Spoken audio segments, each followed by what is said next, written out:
when I came and I started working on Channel 10 15 years ago, one of the anchors there told me, wow, Lucy, you are Arab, you are Muslim, you are a woman, you are coming from the periphery of Israel. It's like all the don't do in one person. It's like the only thing that is left is that you will be a lesbian, and that's it. It's like you will break every glass ceiling. Lucy Aharish is one of the most prominent television broadcasters in Israel. Then again, it's Israel. It's a small country, and there aren't a ton of famous broadcasters. The thing that makes Lucy stand out is that she is the first Arab Muslim news presenter on mainstream Hebrew-language Israeli television. Born and raised in a small Jewish town in Israel's Negev desert as one of the only Arab Muslim families, Lucy often says that she sees herself as sitting on a fence. By that, she doesn't mean that she's unwilling to take a side. As you'll see, she is a woman of strong convictions and moral backbone. What she means is that she has a unique vantage point through which to view the divisions in Israeli society, the complexity of the country's national identity, and the Middle East more generally. That complexity was put on display in 2018 when Lucy's marriage to Jewish-Israeli actor and Fauda star Tzachi Halevi sparked tremendous backlash from the country's religious far right. Lucy's long been a vocal critic of Prime Minister Benjamin Netanyahu. In 2020, immediately following her participation in an online rally protesting Bibi's handling of the coronavirus pandemic, state-run broadcaster Khan fired Lucy from her role. The network chalked up her firing to pandemic-related cutbacks.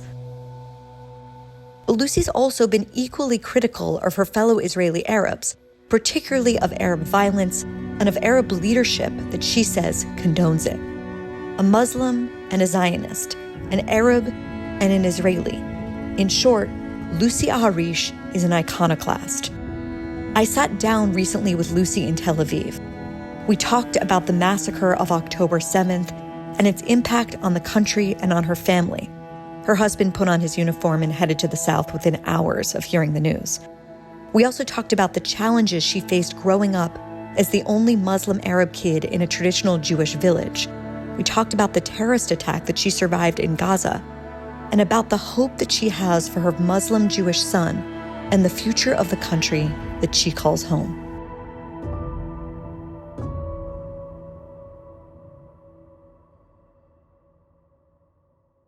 You're Arab Israeli.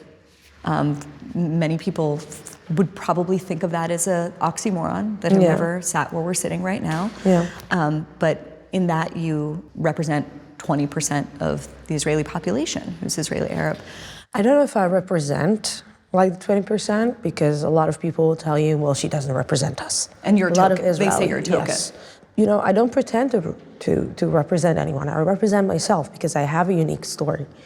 I haven't lived in an Arab town or an Arab village. Basically, my parents moved to Dimona, which is a very small town in the south of Israel. So basically, I lived in a Jewish town. You can say semi-traditional Jewish town. And when you say traditional, for an American listener, viewer, what does that mean, traditional? It means that it's small, it's in the periphery of Israel. It's more, let's say, masorti, we say in Hebrew, which is half religious, half secular. It's more right-wing. I lived above the Likud Center in Dimona. If you're talking about oxymorons. And yeah, it's been quite a ride, like to grow up as the only Arab family living in Dimona, being the only Arab student in school, Muslim student in the 90s, where Israel knew the worst terror attacks in its history before October 7th. And it wasn't easy, but it is my home. Like Dimona will always be my home. My parents are still living there. And I grew up in a Jewish traditional atmosphere. I celebrated Jewish holidays next to my Arab Muslim holidays. Being Israeli, Jewish, Arab, Jewish, living in a Jewish culture or education. It was like, it's something that was totally connected to my life. I didn't choose it. It's like my parents' decision. But for me, I'm, not only honored, but I got a gift. And the gift was the fact that I lived with Jewish people all my life. And yes, I experienced racism, and yes, I was bullied in school, especially after terror attacks. But most of the times, it was, for me, it's the best time of my life because it's my home. And as, every child is going through some tough times. So you have the fat child, and you have the child with the glasses, and you have the kid with, braces on his teeth. And I was the Arab Muslim girl.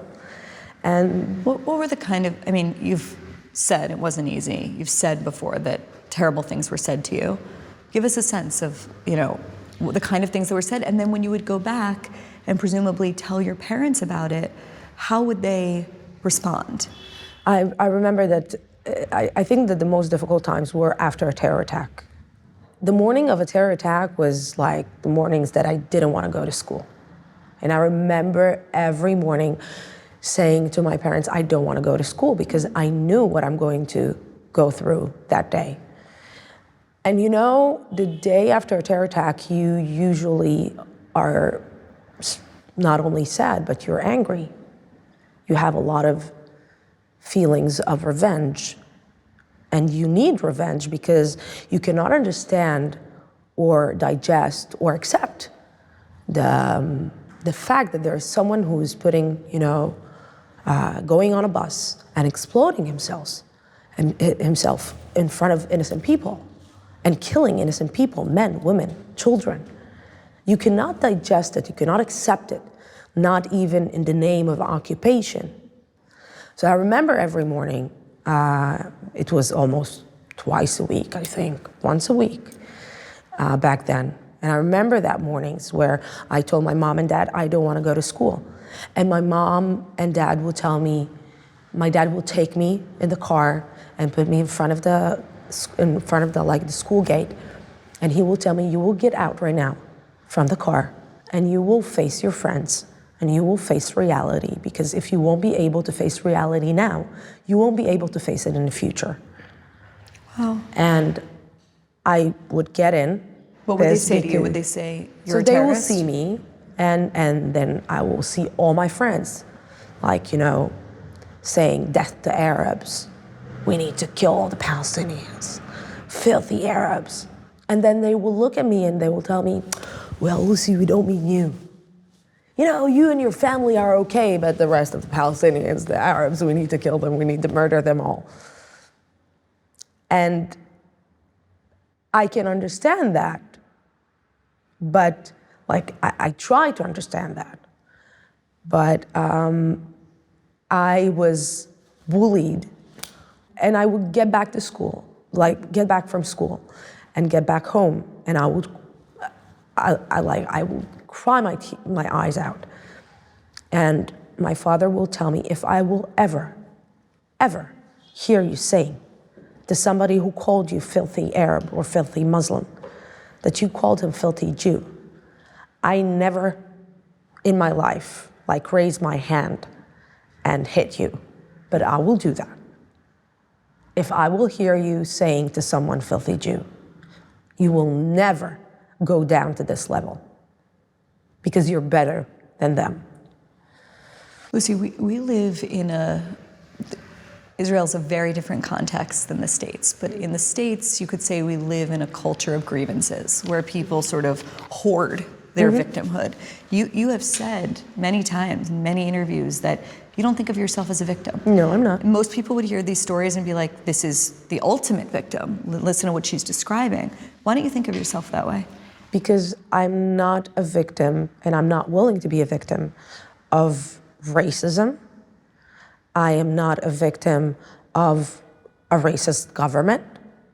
I'm not a victim of, at a certain time, well, not a certain time, when the Prime Minister is going and saying on elections in 2015 that the Arabs are going on buses to vote, and this is a danger to the rule of the right, this is a danger to Israel.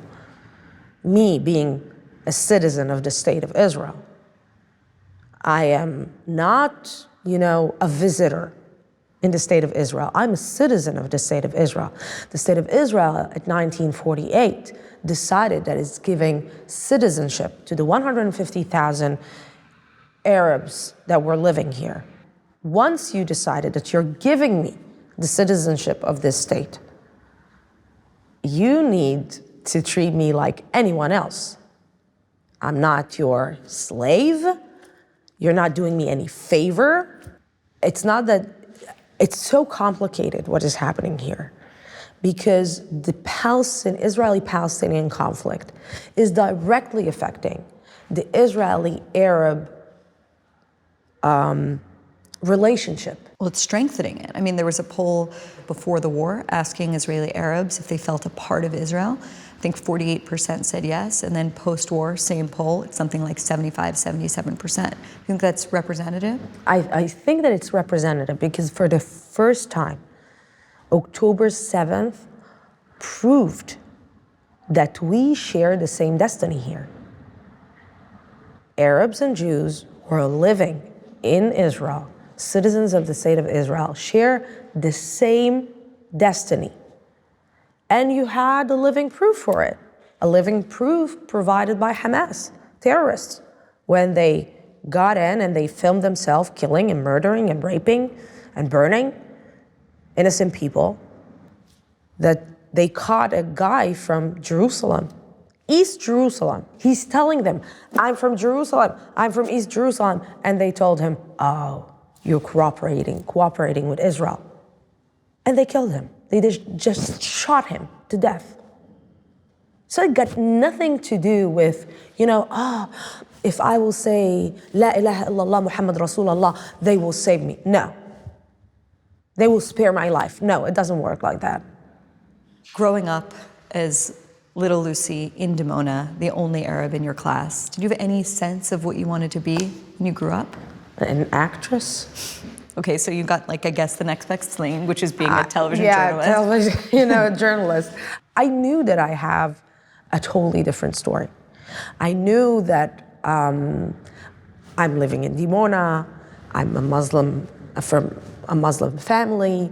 I went through a terror attack in the first Intifada when I was 5.5 years old in the Gaza Strip on a Saturday morning. Tell me about that. Because right now the idea of an Israeli citizen going anywhere near Gaza, well, obviously right now, but since 2005 would have been unthinkable. Back then it was a totally different situation. It was a totally different situation. We used to go to the Gaza Strip to do some shopping there. Buy groceries and shop and eat fish on the beach. It was there were a lot of Israelis getting into the Gaza Strip. And I remember it was a Saturday morning. And my uncle and his wife came to visit us with their 2 children. They came to visit us. And my uncle said to my dad, what do you think?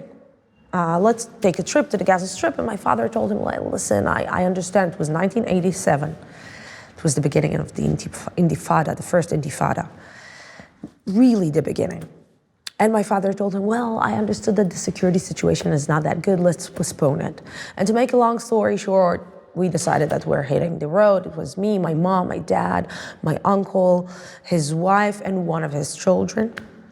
I always say that a lot of people are in one car have this tendency, Arabs, to squeeze into cars. It's another one is coming out of the car, and it's grandma is in the bagage. And the word karma, where everything shows you that you are not supposed to be in that place that day. So we went to the grocery shop, and the grocery shop was closed. And then we went to the beach, and the guy that sold my mom fish was sick that day. And then we took a trip to Nasser Street, where there was a shop there, at Bambino. It was a clothes shop for children clothes. and like some perfumes and stuff. And we just parked the car, and the owner of the shop was just about to leave and like to close the shop. And my father is telling him, what's going on? Everything is closed, nobody's on the streets. And he told my father, well, you know, the security situation lately is not that good, and the young people here are talking about intifada, but you know what? You made it all the way from Dimona, I will open the shop for you. And I remember every time that I got there, I would ask my mom for one thing. I would ask my mom, I want red nail polish. And she would tell me, red, yes. And she would tell me no, because it's aib in Arabic. It's not respectful to put a red nail polish for a small child, small girl. And I would try my luck again. And I asked her again, Mom, can I have red nail polish? And without even thinking, she told me, you know what, just take it. So I like grabbed it and put it in a small brown bag, and I went outside so my mom won't change her mind. They went back to the car, and we sat down, and just when we were about to leave, the owner of the shop just like got close and said to my dad, just do me a favor, until you're leaving Gaza, just make sure that your windows are closed. And my dad is looking at him and told him, what are you talking about? Well, he told him my dad is like, we are really white. My dad is blonde. Is that the word he used? Well, yeah, I know. He told him, you look Jewish. Like he told him, because my father is blonde with blue eyes. My uncle also is with green eyes. His wife is with blue eyes. So we didn't look like typical Arabs. So my father looked at him and told him, what are you, well, put the Quran, put a newspaper in Arabic on the dashboard, so people will know that you're an Arab. And my father told him, what? No, you need to understand, you have a yellow license plate. People might confuse you with being Jewish. And my father looked at him and he told him, Khali ala Allah, leave it to God. And we hit the road, and we just were, I think it was in one of the main streets there, Salahuddin, if I'm not mistaken. And we hit the road, we hit traffic, so the car stopped. And it was a hot, like Saturday morning, so my father opened the window. And everybody were, you know, laughing and joking in the car, and I was sitting right next to the window. And I started looking outside, and I saw this figure coming towards the car. He was really tall, he was thin, he had some scars on his face. He had a necklace on his neck, and it was written on it, Allah, God. And something about him just fascinated me.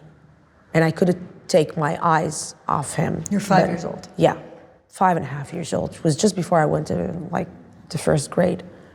And I remember watching him, but I saw something in his hand, so I was like a little bit scared. So I started like scrolling down my seat. And I was looking like that, and I was watching him getting closer and closer to the car. And my mom is watching me like going like that, and she told me, Lucy, sit straight. And I didn't even look at her, I just continued watching outside the window, looking at him, getting closer and closer to the car. And my mom again, Lucy, sit straight. And the third time that my mom,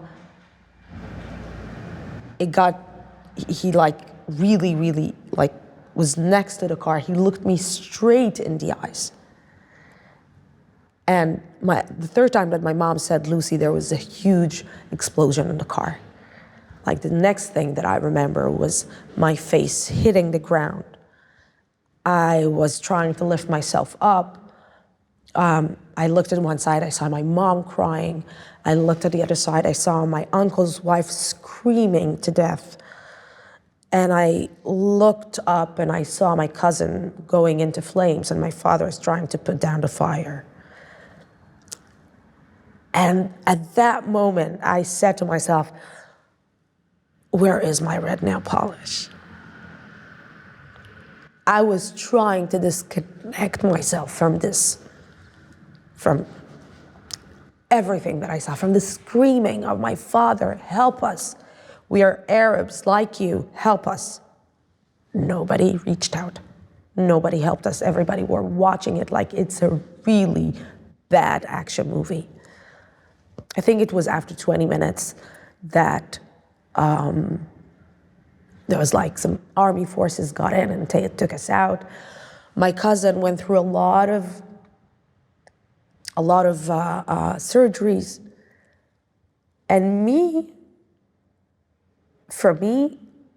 for a long time, I hated Palestinians.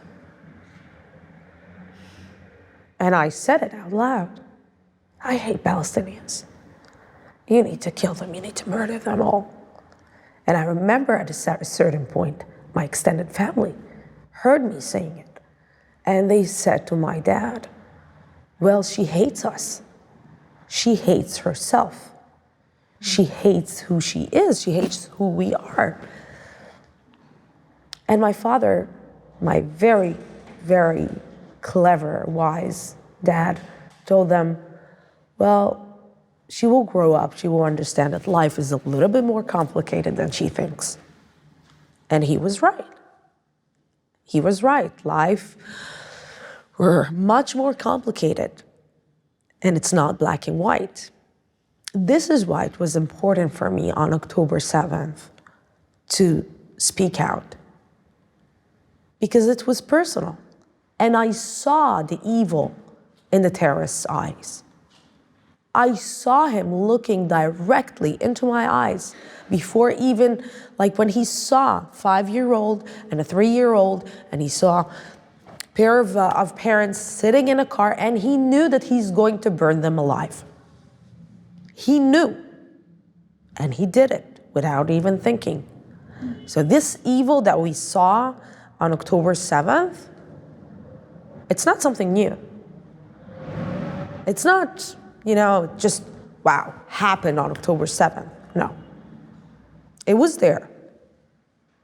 Now, there are a lot of things that got in throughout the years, but it was there.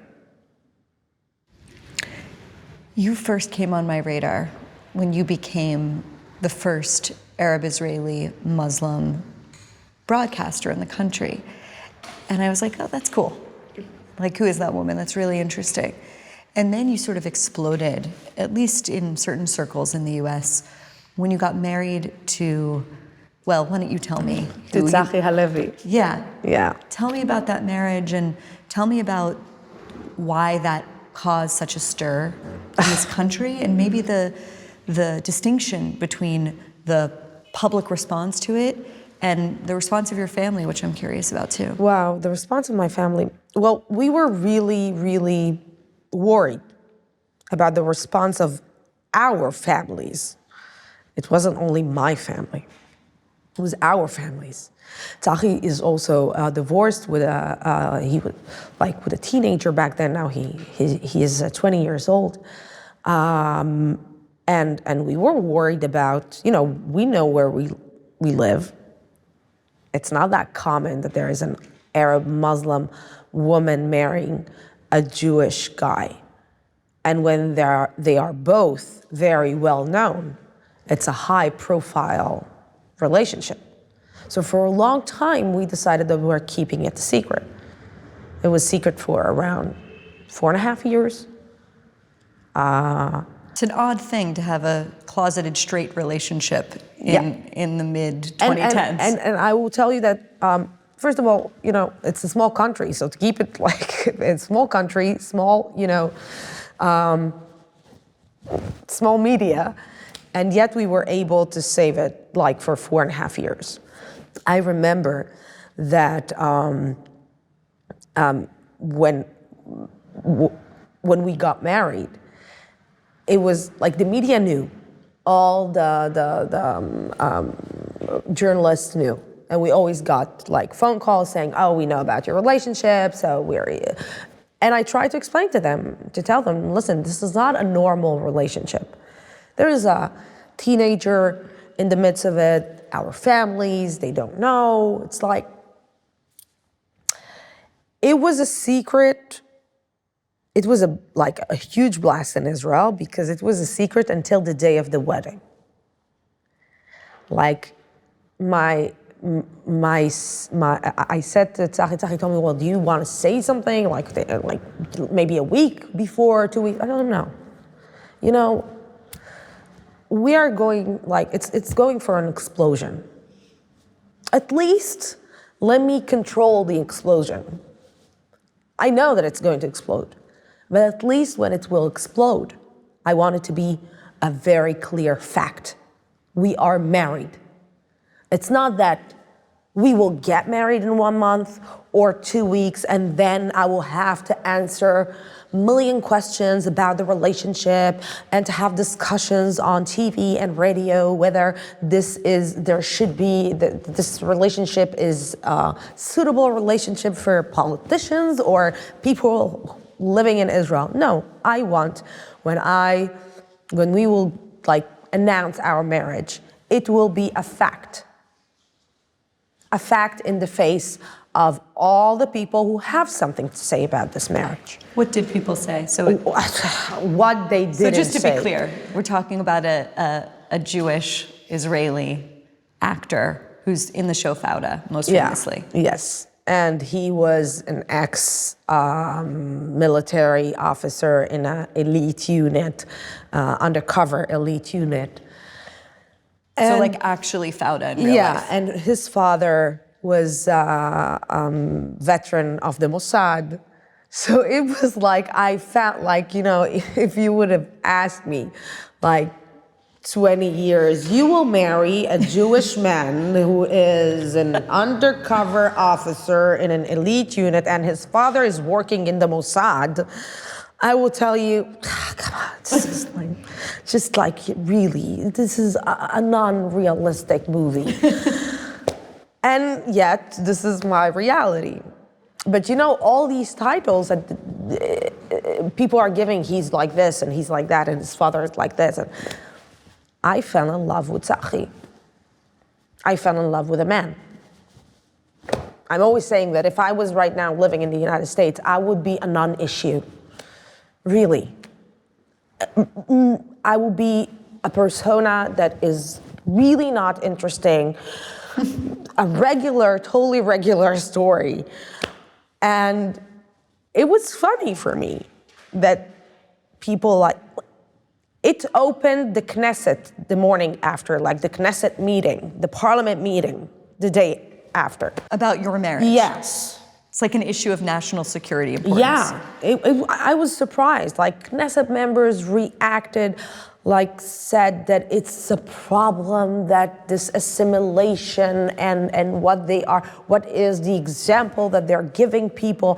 One of the Knesset members even posted on Facebook that Tzachi took Fauda one step too forward. And he needs to rethink his actions and go back to the Jewish people. You've been in the papers a lot recently, including a big profile in a major Israeli paper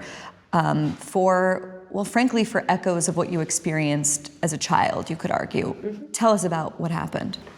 I was invited to speak out last May in Megiddo. What's Megiddo? Megiddo is a small area in the center north of Israel. In Shavuot, in the eve of Shavuot. It's a big holiday where Jews tend to study all night long, celebrating getting the Torah, and they maybe bring in lots of speakers. So they brought me as a speaker, not to speak Torah. I feel like you could do that. To speak about my life. I wasn't playing it as a rabbi coming to speak to the Jewish people and give a message to the Jewish people. I came and gave a lecture about my life. I spoke about my life, about the mutual life that I have, the coexistence that I'm living. That's it. It was an amazing evening. We all felt connected, and really it was an emotional evening. I got the money, they paid me, and that's it. 2 weeks before, 2 weeks ago, I just step out of the bathroom from the shower, and I look at my phone and I have like these tons of messages telling me, like sending me an article in Yediot Ahronoth, telling me, sorry for my language, what is this shit? What is this? Apparently, the education ministry of Israel prevented the money from Megiddo, decided not to pay Megiddo, because they brought me a woman who symbolizes assimilation, who represents assimilation, cannot speak about a Jewish culture. So you cannot bring her to speak about a Jewish culture in the eve of Shavuot. And this is why we're not giving you the money. This letter came out from the Ministry of Education of the official state of Israel, which means that the official state of Israel is basically looking at me and telling me, oh, I'm racist, and I'm not ashamed of it. You know, back then, some people were a little bit ashamed with their racism. Now, no shame whatsoever. So Lucy, there are people, as you know, all over the world who look at Israel and say, it is a racist, colonialist, apartheid state. It is no better than the Jim Crow South in America before the Civil Rights Movement. And the kind of thing that just happened to you is proof of that. What do you say to that? Oh, look at your countries. Look at what is happening in your countries right now. What I'm going through right now is pure racism, definitely. Apartheid? No. Look at me. It cannot work. I'm a presenter on a mainstream TV channel in Israel. It's like, no. My sister is working in one of the big banks in one of the major banks in Israel. My other sister is the general manager of a big hotel in Eilat. This is not an apartheid country. Yes, but there is a lot of racism towards Arabs. Like, every country is dealing with racism, and racism should be fought. I should fight it. And I'm going to fight it. My child won't study in the education ministry of the state of Israel when this education ministry is basically telling him, you don't have a place here. And we're telling you this. It won't happen.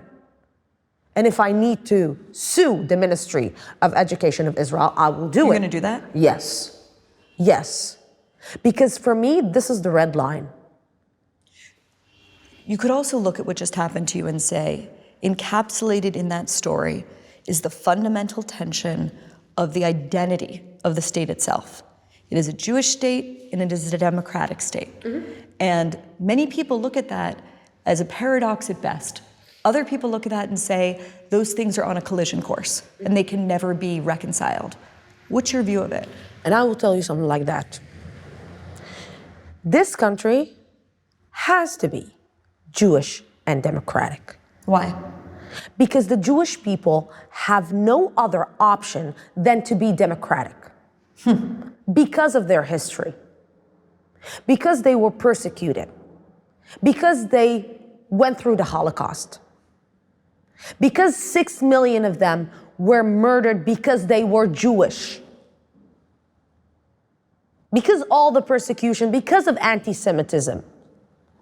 As a Jewish man or woman, you cannot allow yourself to be something else than democratic. So for me, this state, it's a natural thing that it will be Jewish and democratic. And if there are some certain parts or extremists in Israel that use democracy, use the Israeli democracy to hurt the Israeli democracy and to make it some kind of a messianic, I don't know what, I'm going to fight them. If you want to call me the gatekeeper of the Israeli democracy and the Jewish people, I have no problem with that. I'm the gatekeeper. I'm going to be the person that is going to remind a lot of Jewish people and the Jewish people that it was not such a long ago that the state of Israel didn't exist. And the Jewish people almost didn't exist. This state is a miracle on every parameter. It's a miracle. 75 years. That's it. There are some grandparents that are older than this country. So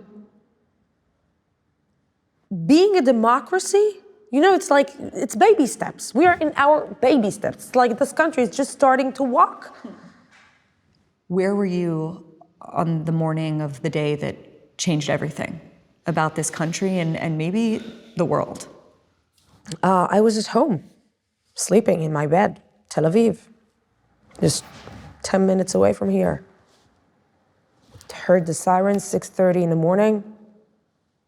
I called Tzachi and I told him there are sirens. And he told me, no, you're dreaming. I don't know, I'm not dreaming, there are sirens. We grabbed Adam, our son, and we went to the safe room.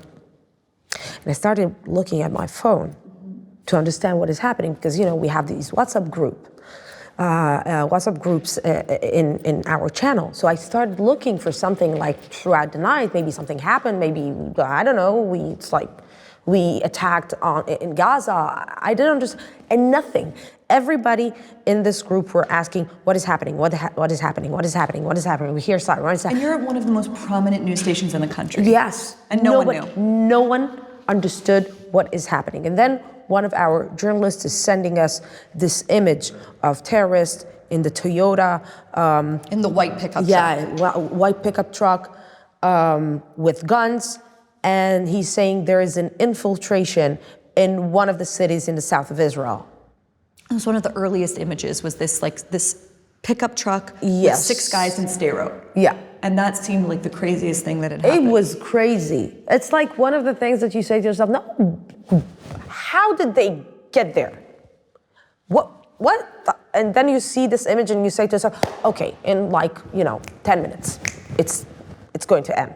The army will be there, the police will be there, it's going to this is the fucking state of Israel.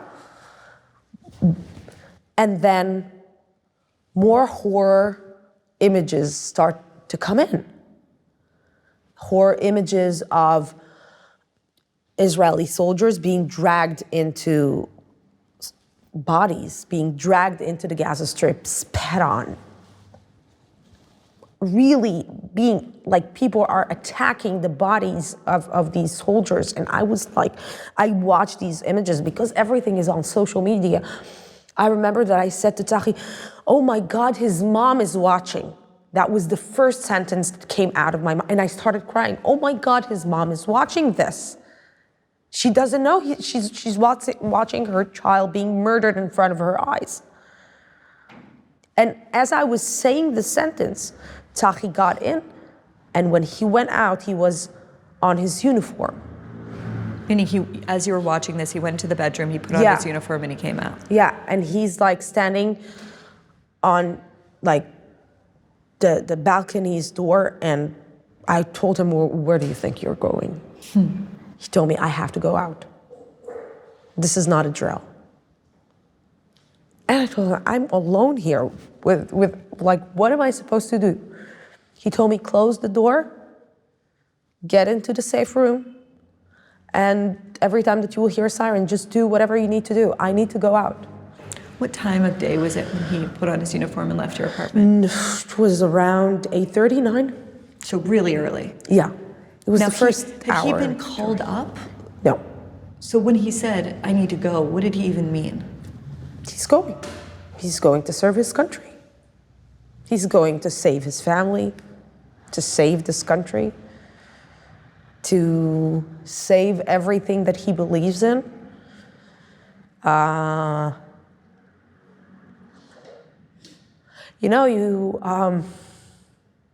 don't really think that people understand what happened here on October 7th. I don't think that even we as Israelis understand what happened here on October 7th. We just start to digest. I told you at the beginning, you came here at a good time because the picture starts being like clear. And it's a horrible picture. We, on October 7th, we need to say the truth. We lost. We lost for hours and hours. People were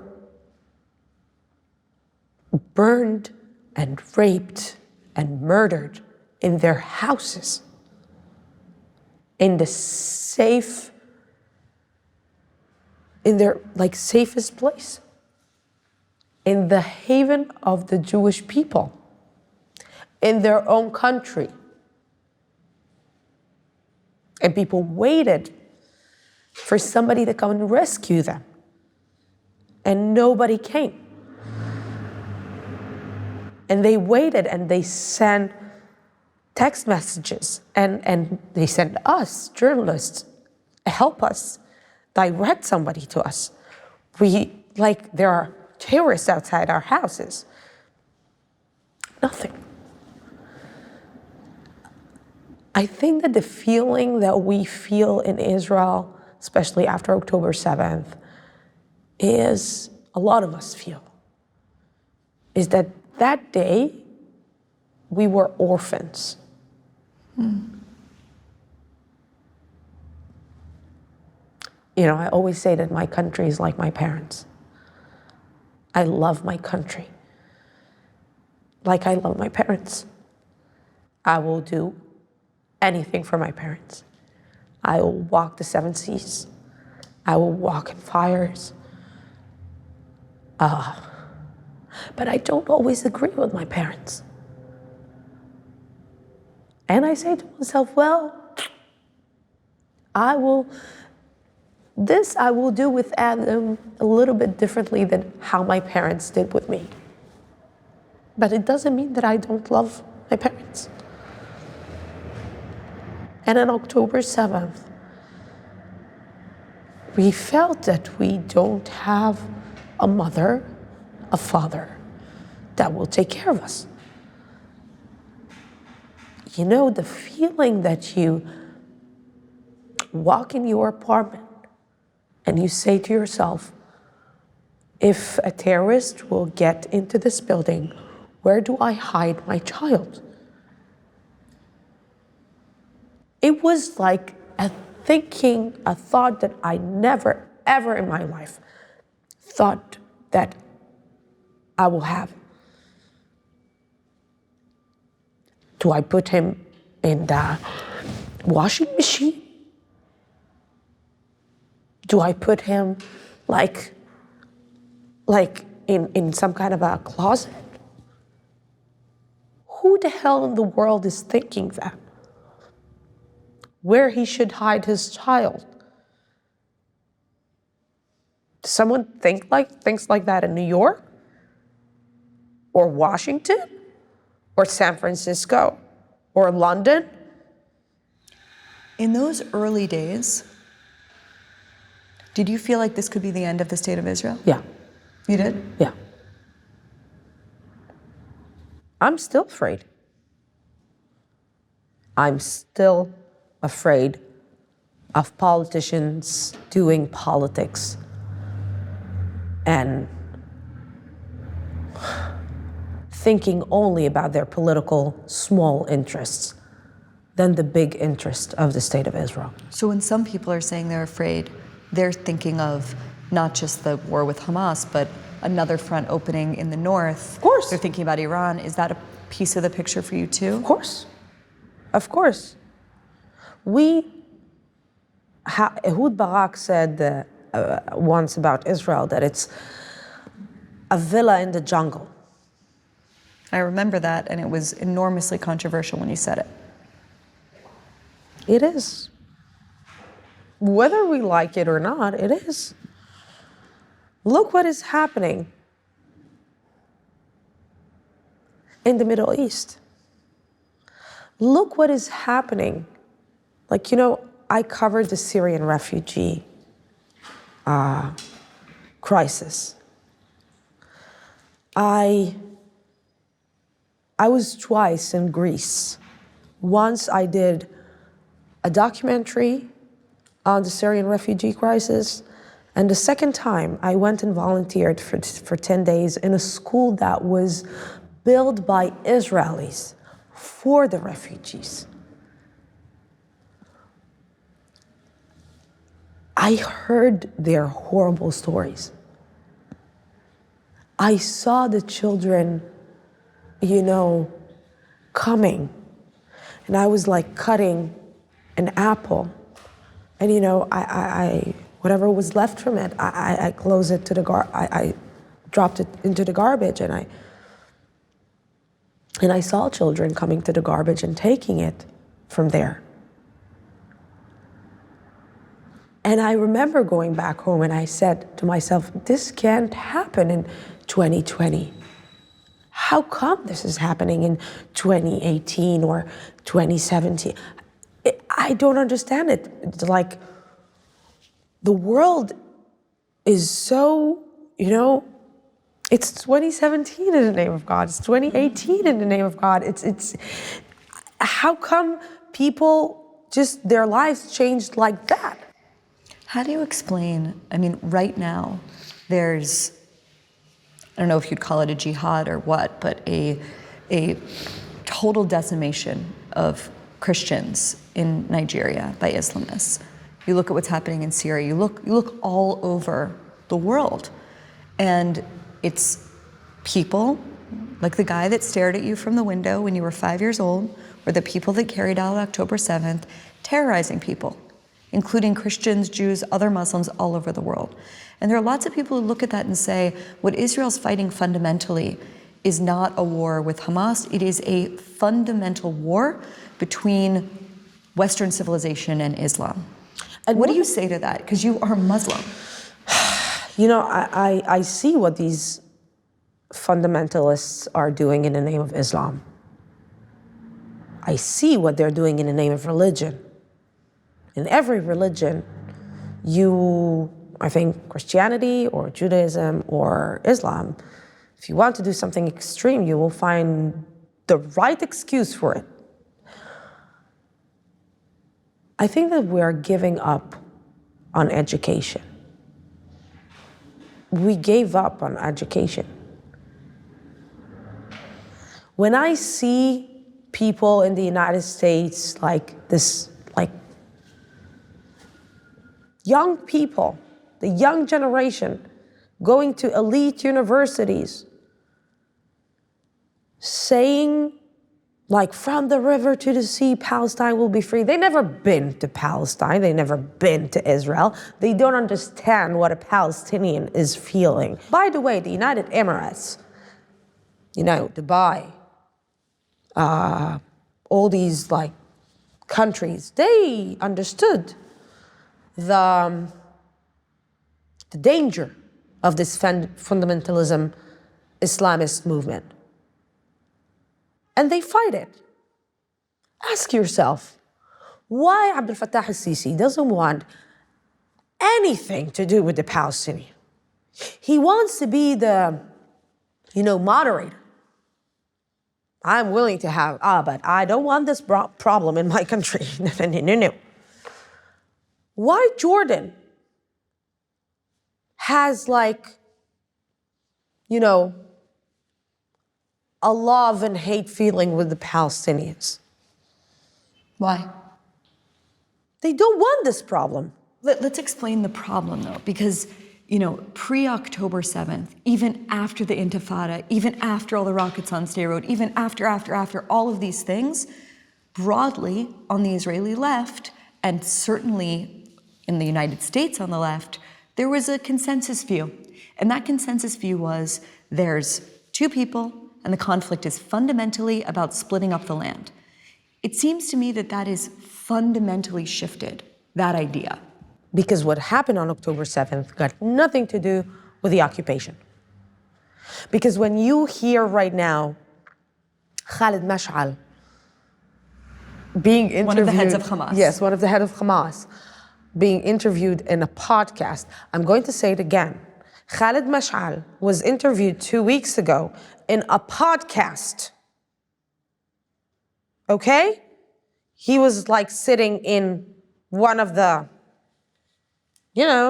prestigious hotels doing a podcast while his people are starving or, going through Israeli attacks in the Gaza Strip.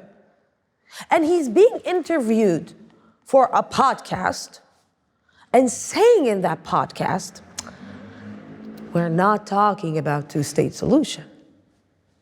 No.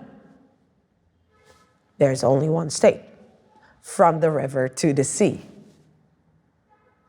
which means we're eliminating the state of Israel. So when Hamas is asking to stop the war, it's very funny. You are declaring to erase. You're saying the state of Israel is like, you're not going to just be okay with the Gaza Strip or the Palestinian territories. You're saying that you are going to be okay with all Israel. So when you're asking to stop the war in the same sentence, it's a little bit funny. And at the same time, another leader of Hamas they're basically laughing in the face of the international community. They're looking at these young people marching on the streets, shouting in the name of a terror organization, and they're laughing. So when you teach people, when you educate people to speak in a soundbite and not read, I remember the guy that I fell on his, the day of the terror attack. There was a very old man that I fell next to him. When I fell on the ground, my face hit the ground. There was a guy that sold small, shoes. And he looked at everything that happened and he told them, Ya welkum in Allah. Where will you escape from God? These are innocent people. Where will you escape from God? I think that these fundamentalists, these extremists, don't want us to ask the right questions, don't want us to question things that are said, that are done. It's easier to have a villain in religion, everything is very clear. The good guy, the bad guy, we are the last ones. No. You said earlier to me that on October 7th, Israel lost the war. Mm-hmm. But of course, the war, to fight Hamas hadn't really begun on October 7th. It would take a few weeks. And now we're almost 4 months into that war. Do you think it's possible for Israel to, there's a paradox, right? On the one hand, Israel must win the war. Mm-hmm. Because a democratic country cannot live with a terrorist group at its border, 100%. Promising to do it again and again and again. On the other hand, other people say, you can't defeat an idea. And this is an idea. So can Israel win the war? Like you said, Israel has to win. It doesn't have another chance. It doesn't have any other choice. And I chose the word chance and choice. We have to win this war.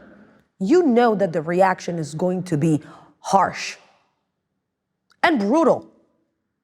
And you want the reaction to be harsh and brutal. Why? Because they want to kill our sense of humanity. I was angry and frustrated about this terror organization because they took from me the ability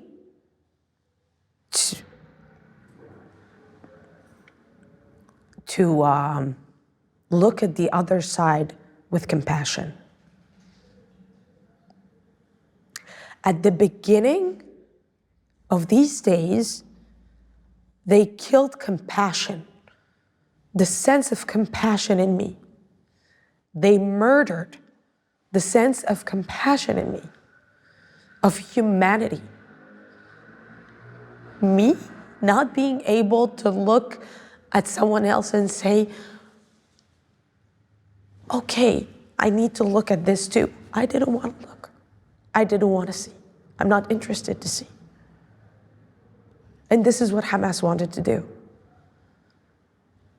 And he was able to do it. A lot of Israelis. And you know what? On a certain level, they're right. They don't want to even listen about the misery of the people in the Gaza Strip. They don't want to have compassion towards the people in the Gaza Strip. Because they say to themselves, they didn't have any compassion when they came and burned us alive. Why should we have compassion to them? And I understand that. But then I say to myself,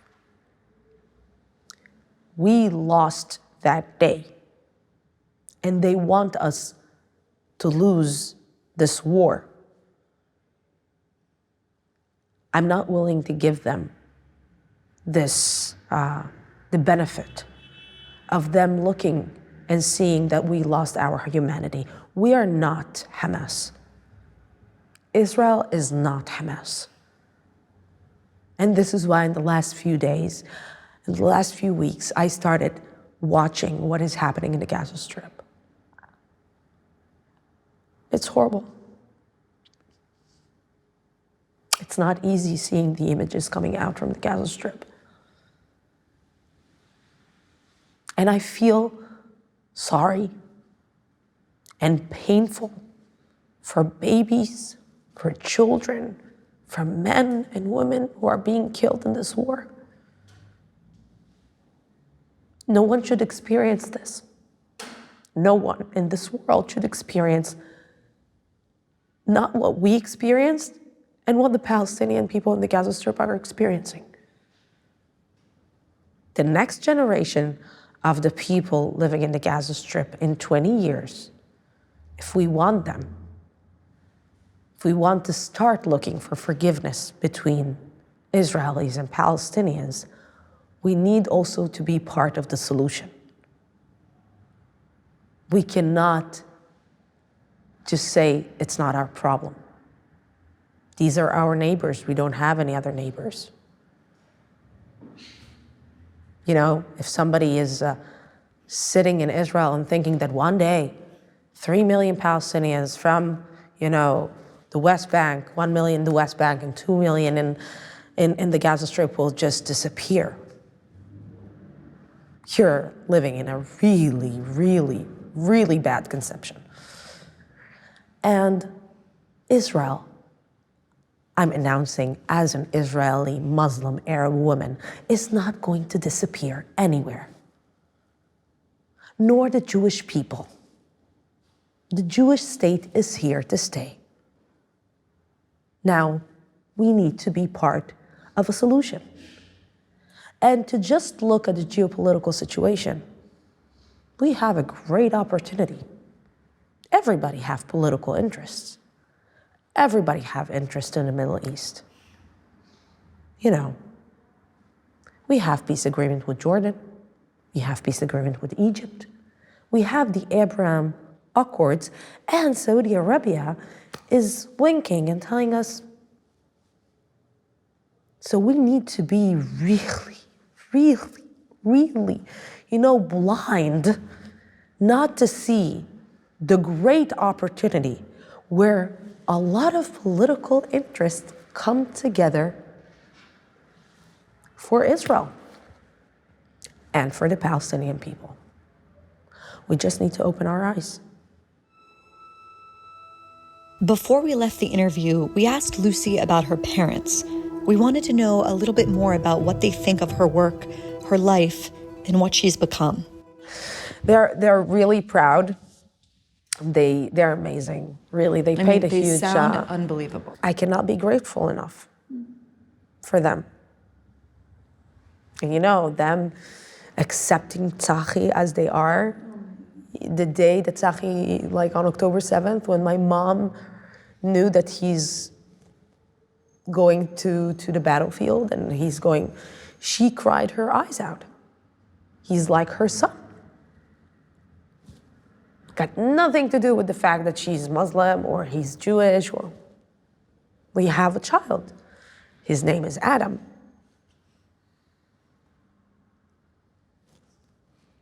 We have, I don't want to put this burden on him, but he's the future. He's our future.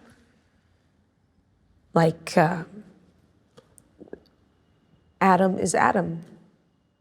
He's an empty paper, white. He's a human being. Nobody's going to judge him, and he's the future. He's this and that. He's Muslim and he's Jewish. And for me, this is everything that I'm doing in my life right now is for him. I want him to have a better future. I want him to be in a country where he can be proud to be Jewish and to be Muslim. And I am not willing to sit aside while some people are trying to push him and tell him you're not part of this country. His father is patriotic. As a 48-year-old man that is not supposed to do reserves is. And he's a human being. And I will fight for his right to be who he is without being judged. This is my fight. I can't thank you enough for giving us this time. I know how busy you are. And Yeah. I'm so grateful. Now you have to go. Go. Thank you so much. Thank you so much. You're incredible.